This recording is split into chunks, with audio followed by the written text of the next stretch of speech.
थोड़ा सा साइड हट जाइए।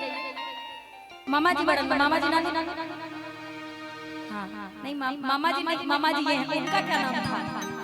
भैया जो आते थे, एक लोग और थे ना, कभी भैया गजब हुआ रहा था। गंगा जी नहाई नहीं लेनी हम पंगा रे, अब मार मार के हमरा के बना देले भिखमंगा रे। हो करवट फेरी अब का देनी तान के चदरिया में हमके अटारी आगे लगना, यही कहते हैं समझो। और तान के चदरिया में हमके अटारी क्या आगे लग बाजर पारो ना ना आगे लग बाजर पारो, आगे लग बाजर पारो रौरी जवानी तनिका लगवा सटाली हमरा डाड़ लागे, ओ हमरा डाड़ लागे, ओ हमरा डाड़ लागे,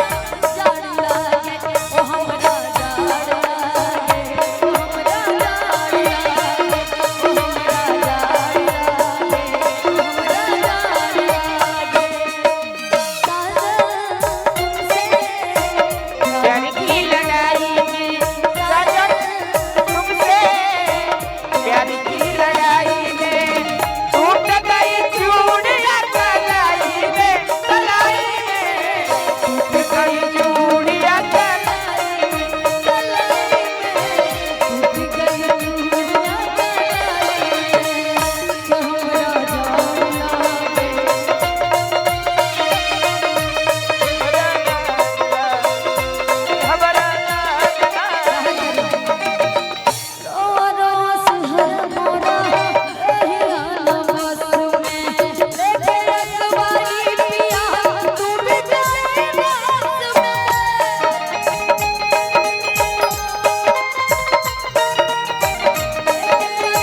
हमरा जोड़ीदार है आपकी, ले लीजिए थोड़ा साथ में, कोई नहीं मजा आएगा। पूरा एकदम चौका बेलना लेखा लगा था।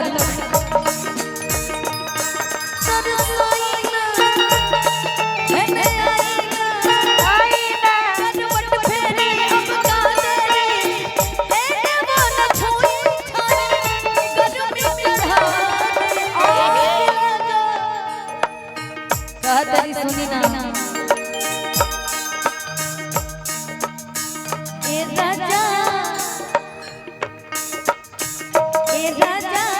चला पिपरवा के ओही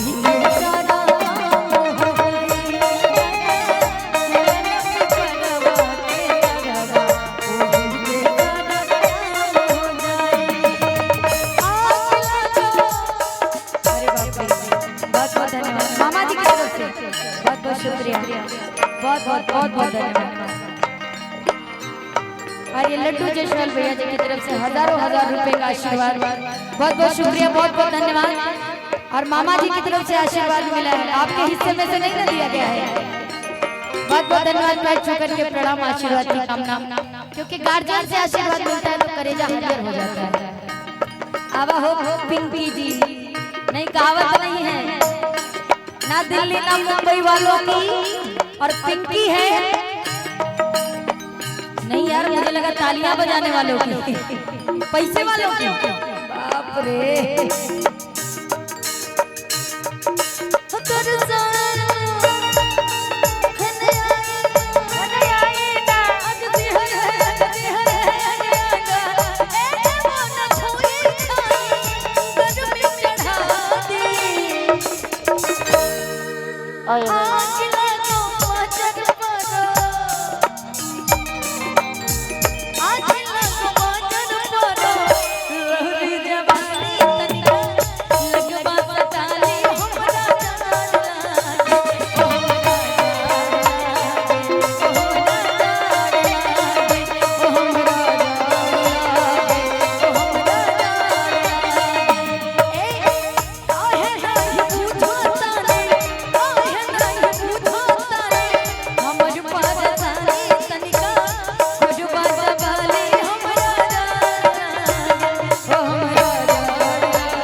अच्छा, अगर गाना अच्छा लग रहा हो तो कम से कम ताली बजा के आशीर्वाद दीजिएगा, तब ना समझ में आएगा।